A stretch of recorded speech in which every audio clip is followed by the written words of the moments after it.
പാലക്കാട് വടക്കഞ്ചേരിയിൽ ബസ്സുമായി കൂട്ടിയിടിച്ച് CNG gas lorry മറിഞ്ഞു. ഇടിയുടെ ആഘാതത്തിൽ പുറത്തേക്ക് വന്ന CNG വാതകം ഉഗ്രശബ്ദത്തോടെയാണ് പുറത്തേക്ക് തള്ളിയത്.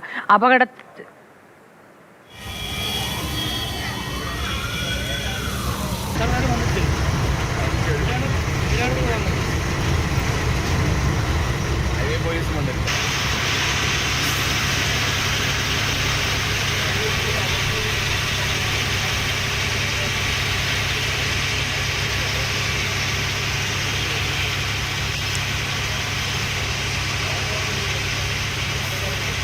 9 പേർക്ക് പരിക്കേറ്റു. ഗോകുൽ VS വിവരങ്ങളുമായി ചേർന്നിട്ട്. ഗോകുൽ, ഈ അപകടം എങ്ങനെ സംഭവിച്ചു? ഇപ്പോൾ സംഗതികളൊക്കെ നിയന്ത്രണ വിധേയമാണോ?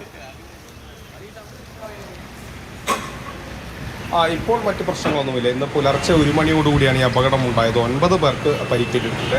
വടക്കഞ്ചേരി റോയൽ ജംഗ്ഷനിലാണ് ഈ സംഭവം ഉണ്ടായത്.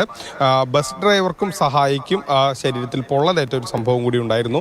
ഈ CNG നിറച്ചു വന്ന വാഹനമായിരുന്നു. അതിൻ്റെ പിന്നിലാണ് ഈ ബസ് ഇടിച്ചത്.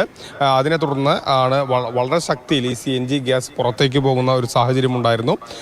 തങ്കം ജംഗ്ഷനിൽ നിന്ന് സർവീസ് റോഡ് വഴി വരികയായിരുന്ന ദീർഘദൂര സർവീസ് ബസ്സും ലോറിയും ആണ് കൂട്ടിയിടിച്ചത്.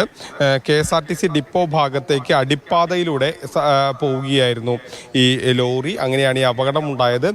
CNG വാതകം വളരെ ശക്തിയായി പുറത്തേക്ക് തെറിച്ചതോടുകൂടി തന്നെയാണ് ഈ അപകടവും പൊള്ളലും ഏറ്റത്. ഏതായാലും പിന്നീട് ഫയർഫോഴ്സ് എത്തി ഈ സ്ഥിതിഗതികൾ നിയന്ത്രണ വിധേയമായി. ഇപ്പോൾ മറ്റു പ്രശ്നങ്ങളൊന്നും തന്നെയില്ല. മറ്റുള്ളവരുടെ പരിക്കൊക്കെ തന്നെ നിസ്സാരമാണ്.